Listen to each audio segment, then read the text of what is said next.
xibaar yu wér te wóor ca tàng ba abonnez-vous pour ngeen di mën di jot suñuy vidéo. dal leen ak jàmm seen chaîne bi di Buzz 221 HD ci coowal corruption bi nga xam ne moom moo sabab ñu nam ma daal di convoqué kii di Ismaïla Madior Fall ci haute cour de justice te li ni mel daal di jaar ci diggante moom ak opérateur bi ñu dippee Cheikh Gueye am na lu bees lu ci daal di yees ba loolee daal di sabab démb ñu daal di auditionné ñaari ancien directeur des impôts et domaines te du kenn ku dul Mame Boye Diao ak Mamadou Gueye lu sabab démb ñu daal di auditionné Mame Boye Diao ak Mamadou Gueye moo ngi bàyyeekoo ci audition bi nga xam ne waa division des investigations criminelles bii di DIC dañ ko doon amal di ko doon jëmale ci jëmm kii di Cheikh Gueye mi nga xam ne moom moo jiiñoon corruption kii di Ismaïla Madior Fall ndax kii di Cheikh Gueye dafa xamaloon enquêteurs yi que ne travaux de construction jëmale ko ci centre pour surveillance bracelet électronique yi nga xam ne moom la ko Ismaïla Madior Fall dénkoon ci site boobee moom ci wàllu boppam da cee waroon a am lu tollook 9000 mètres carrés ci ay suuf ci biir site boobee ngir nag daal di xam lu sabab kookee di Cheikh Gueye waroon a am lu tollook 9000 mètres carrés ci biir site bi enquêteurs yu nekk biir division des investigations criminelles dañoo ibbiwaatoon beneen enquête ci biir enquête bi ngir daal di xam lu war a sabab kookee di Cheikh Gueye war a am lu tollook 9000 mètres carrés ci biir coow loolee. si naka noonu ginnaaw boo enquêteurs yu nekk ci biir division des investigations criminelles bii di DIC di daan wéyal di amal seeni enquête dañoo daal di gis benn décret ministériel bu bàyyeekoo ci ministère de la justice bu Ismaïla Madior Fall di doon gérer. te mu waroon a daal di octroyer benn site bu toll ci 2 hectares ngir ñu daal di fay tabax benn palais de la justice daal di fay tabax centre de surveillance pour bracelet électronique boobee waaye tamit ñu daal di jël beneen parcelle bi daal di koy jébbal kii di Cheikh Gueye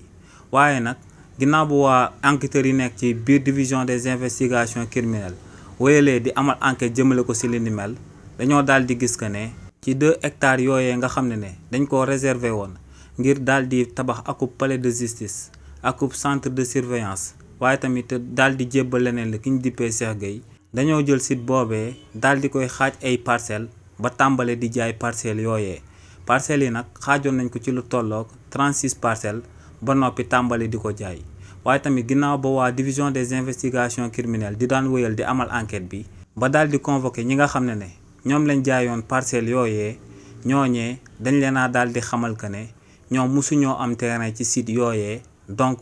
ñi nga xam ne ñoom ñoo bind ci papier yi que ne ñoom ñoo moom terrain yooyee dañoo sàcc seen identité te li ni mel daal di nay sabab ñu bëri si ñoom daal di porter plainte contre X jëmale ko si lu ñu sàcc seen identité ba noppi daal di wax que ne dañoo am akub terrain te en réalité moomuñu terrain yooyee. waaye tamit ba tey si li ni mel waa division des investigations criminelles dañoo gisoon tamit que ne ci 36 personnes yooyee. nga xam ne moom la ñu waxoon ñoom moom parcelles yi am na ñi nga xam ne dañoo wax que ne ñoom Mame Boye Diao di ancien directeur des impôts et domaines moom moo leen mayoon parcelles yooyee li ni mel nag moom moo sababoon waa di convoqué kookee di Mame Boye Diao ngir mu daal di andi ay leeral jëmale ko si li ni mel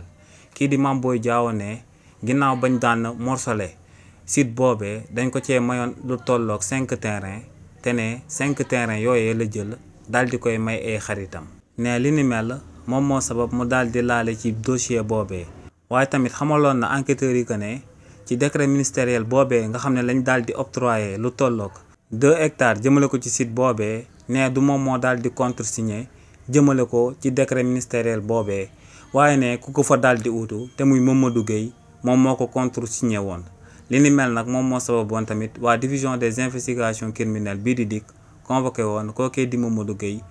ngir mu daal di ñëw daal di expliquer lu mu daal di laale wala lu mu daal di taxe jëmale ko ci coow loolee kookee di Mamadou Gueye tamit ginnaaw ba mu accès dafa daal di confirmer que ne moom moo daal di contresigner arrêté ministériel boobee nga xam ne si lañ daal di octroyer lu tollook 2 hectares ci benn site ngir ñu daal di fay amal centre de surveillance pour bracelet électronique boobee ne da doon bañ a yéexal travaux yi te ne li ni mel moom moo sababoon mu daal di contresigner jëmale ko ci arrêté ministériel boobee nga xam ne moom moo daal di octroyer lu tollook